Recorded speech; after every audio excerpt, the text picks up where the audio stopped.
Welcome, everybody.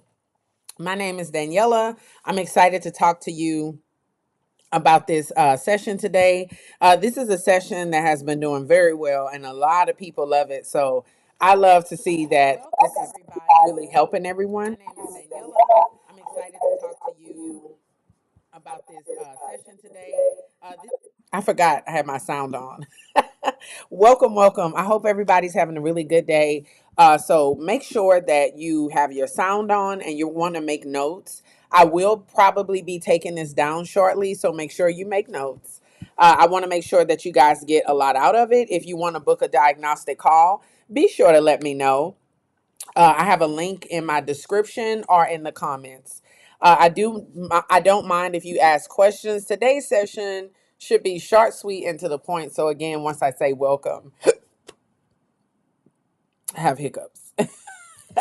So I'm gonna just give it a few minutes before I start. I hope everybody's enjoying their Friday. It's Friday. I hope you guys are excited about that. One of the reasons I wanted to talk about this session is because if you ask me, like, Daniela is dead right now, what am I doing wrong? What's happening? What are recruiters really looking for? That's what I'm about to get in today. A lot of the times, professionals are in a place where you really just kind of need somebody to tell you what is going on, what to focus on. And when it comes to executive leadership roles, recruiters are expecting you to already be able to grasp this. They're not expecting to have to lead you into it. And that's what makes executive leadership a little bit hard for some people to pivot into, a little bit tough for people to speak into, because you have to already know what's trending, where's everybody's attention, where the board is focused.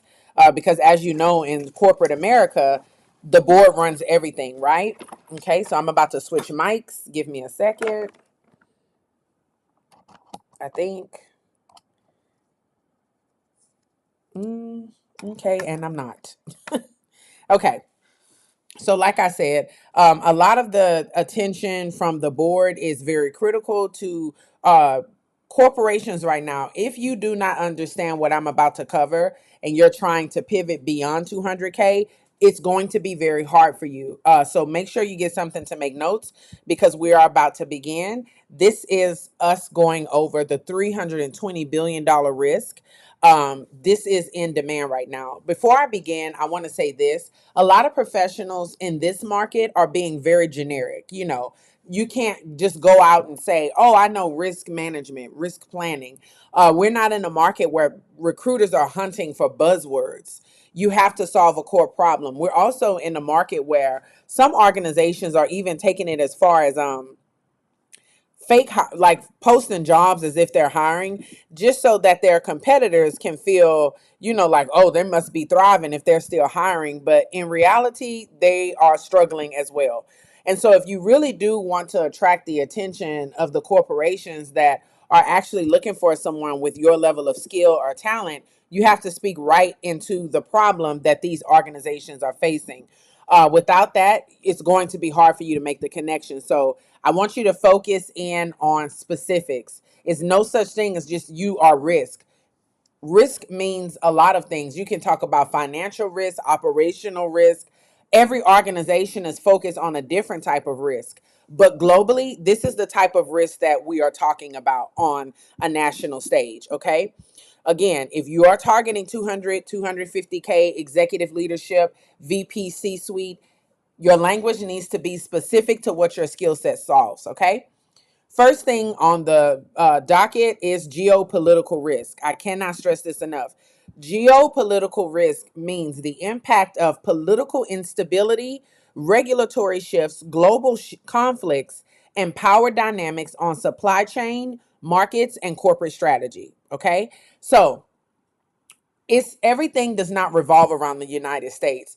There are so many companies that's capitalizing off of the fact that major chains are removing or changing their language around DEI. If you go in Europe, DEI is now DEIB. Belonging and accessibility has been added on.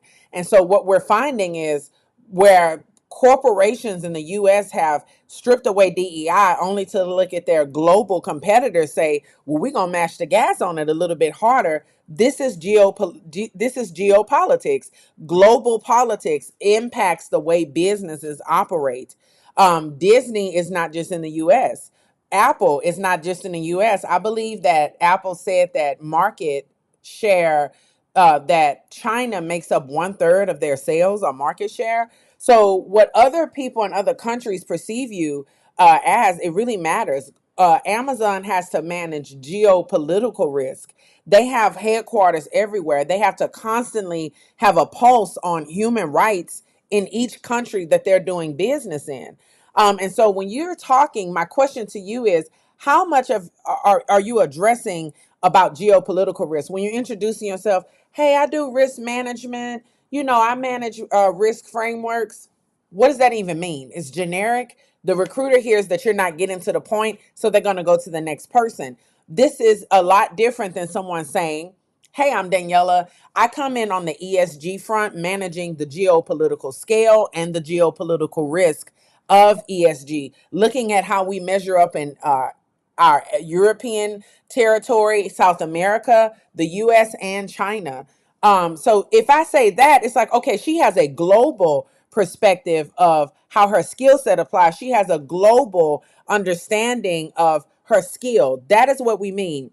Another thing I want you to consider is this: when it comes to geopolitics, if Donald Trump says that, this is the focus for governance, now we're going to punish you if you do this, organizations are now having to restructure and redevelop things. How much of your brand is talking about that? These are the questions you're supposed to be asking yourself, because this is what matters to people, right? Why it matters for executives, because boards need some type of clarity on resilience planning, before approving these big budgets. And so, yeah, we can put $100 billion into AI, but what kind of resilience planning do we have in place? Investors want to scrutinize companies for exposures. Like, what is your plan for tariffs? What about areas where we have war zones? There are multiple wars taking place. What about sanctions? So if you're not able to speak into the fact that if you're a supply chain VP, that you understand strategy surrounding these things, because that's where investor dollars are being held back, then you're not really someone that's very relevant or necessary to the organization. Talent, supply chains, and market access can evaporate overnight. And so this is why it's very important for you not to just be, in these interviews being as generic as possible. I'm going to make my face a little bit smaller. So here are a few things to consider. There is right now a huge conflict between Russia and Ukraine.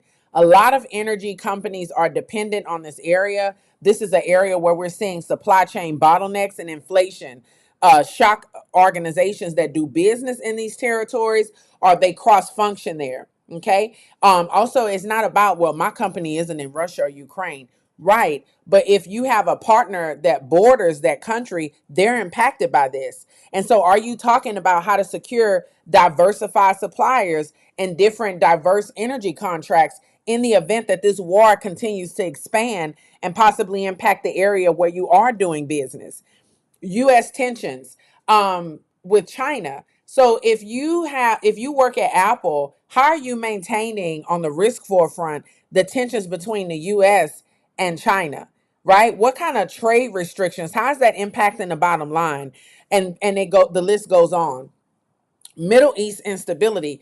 I cannot stress to you, so many shipping routes go through this area. So all these canal blockages, oil volatility, logistic delays. Are you talking about managing conflict on that forefront? Because if you are in supply chain procurement, you need to be talking to me about logistics, shipping routes, blockages, things that can directly impact the bottom line for an organization. This is where people's eye is going right now. Election cycles. The U.S. is not the only place in the world that has election processes. Election process and election season is global right now. A lot of countries are going through a lot. France is going through something. Nepal is going through something. How does this impact governance, business, laws, human rights? What is the regulatory whiplash, ESG, immigration. These are the things that you need to be factoring in. And so do you need to bring up all of this in your interview? No. What I'm saying is your risk management skills needs to be relevant to things that are taking place now on a global stage. Okay. Questions professionals should ask themselves.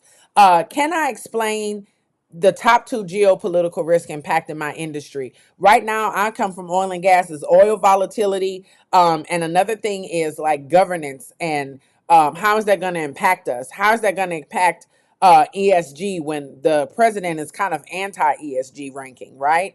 If primary supplier or client country was disrupted tomorrow, what is my plan B? So if you say, oh, well, we have a headquarters in Mexico in Panama Canal, right? But if something were to happen with that data center that you have in California, what is the backup plan? If you have storage facilities for steel outside this country, what is the backup plan in the event you can't get to it, right? And so do you need to actually bring this up? No. These are the questions about how do you approach a plan B strategy? Are you even talking about that in your interviews when you're discussing risk? Do you understand how regulation affects your company's P&L? For those of you who are not aware, P&L means profit and loss. And so do you understand how this stuff is impacting your organization? So let me say this. If you are telling me, well, I can't find a job, is nobody interviewing? Are you reading to figure out what companies are getting hit hard by these tariffs, sanctions, and ESG rules and shifts and changes? Because if you did your research, you would know exactly what companies are faking posting jobs so they can look like they're moving, and what companies are actually hiring, and what their area of focus is as it pertains to their P&L. Okay.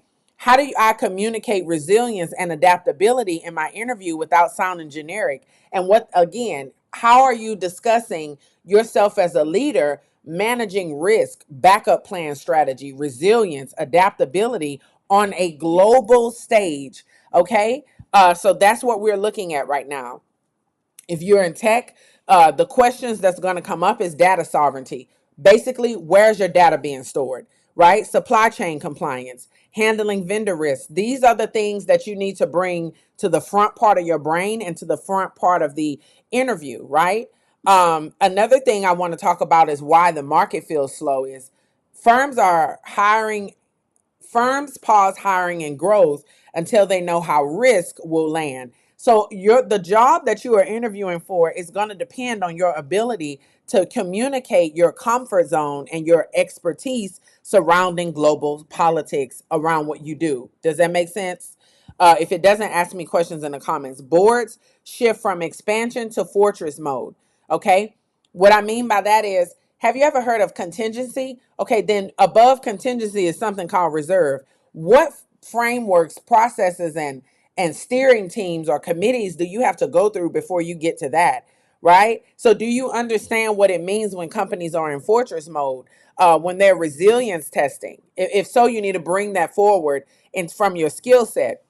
Professionals interpret this as stagnation when actually it's defensive repositioning. Companies are hiring, but they are hiring on the defense because all of this stuff is happening. So if you get into an interview and you're not talking about how you respond to global risk, you're irrelevant. If you're getting in an interview and you're not being specific on what global risk you're managing relative to what that company is going through, they will pass on you. And so this is not a market for someone who interviews in a way where you going on your resume and putting all these keywords in there. By the way, nobody's really looking at keywords anymore because AI can now interpret the context of your resume in whole. Okay, so be careful with that. So, geopolitical risk, what is the outside chaos that hits your business that you're managing? Remember, you don't control it, but you must show companies how you survive it. I want to park my car right here real quick. If you are saying like, girl, they come to me for everything, I got to do, now I got to find more people, I got to hire, I got to do this. Okay, so you sound like you're building a response plan in the event that your company had no resilience planning. So you're not only resilience planning, but you're also repositioning things in that organization in defense mode or in response to economic volatility. You need to be communicating that in your interview. Let me say this. In 2026, and the rest of this year, no one is hiring someone to manage or lead or track KPIs. We're looking for people who understand how to come in and do business in the midst of chaos and be a North Star, be a guidance in the midst of that. Those are the people who are getting the jobs. Those are the people who are getting hired. And so, again, I hope that this was helpful. Thank you so much for joining me. I hope that you guys were able to get something out of this. I'll be live again. Make sure you email me back or message me below. Let me know in the comments how this was for you. And I'm going to be doing this series again next week. And we'll also be talking about a few more things that's important on the market. And then I also have a live session where I'm going to be covering Kamala Harris's book. So the 107 days. So if you're excited about that, just let me know in the comments below. I love to engage with my audience. I hope this has really helped you. Until next time.